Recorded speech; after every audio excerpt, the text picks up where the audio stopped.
Welcome to the Numerology and Astrology for September 19th, 2021. If you add all those numbers together, you get the number 24, and if you add the 2 and the 4 together, you get the number 6. The number 6 is a hermit number. It's a spiritual number. It's a quiet, inwardly reflecting number, and it is also the number that is 2 triangles overlapping each other, creating a Star of David. In the Hebrew tradition, it was represented as the bridge between heaven and earth, the union of the physical and the spiritual. When these two forces come together, they create a space where God can come within you. The number 6 is considered one of the 4 perfect numbers. 1 plus 2 plus 3 equals 6.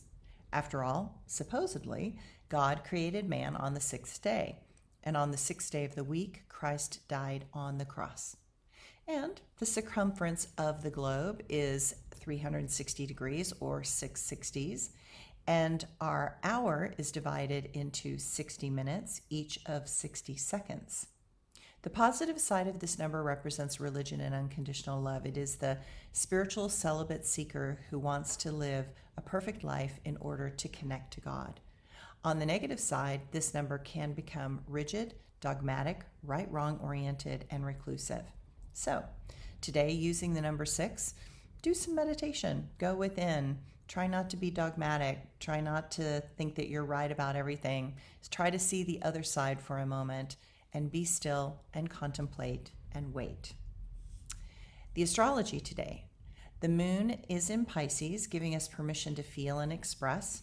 It can be a great relief to just let out what we are feeling. This moon is great for creative expression and helping others. Sometimes we need a moment to regroup and explore those more subtle areas that make life so interesting. After all, it is the weekend, and we are supposed to take a day of rest on Sunday, right?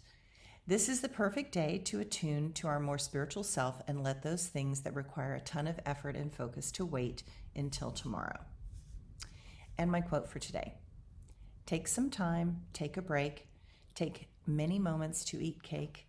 We forget that in the daily grind, what really makes our life defined is not about where we failed or our flaws. It is not about doing it right and minding the laws.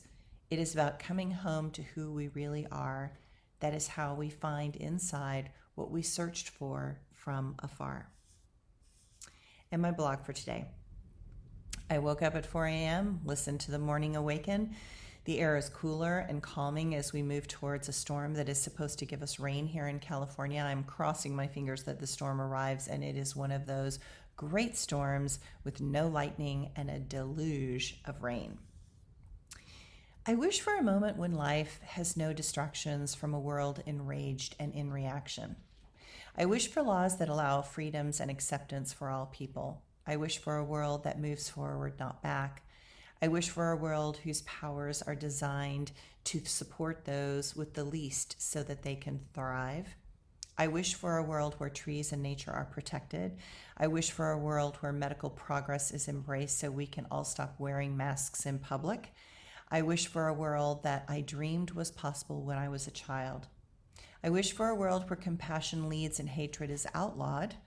I wish for a world where everyone is taxed the same percentage no matter how much you make. I wish for a world where universal health care is the norm for everyone. I know such a world can exist if those in power would stop causing the majority of the people so much suffering.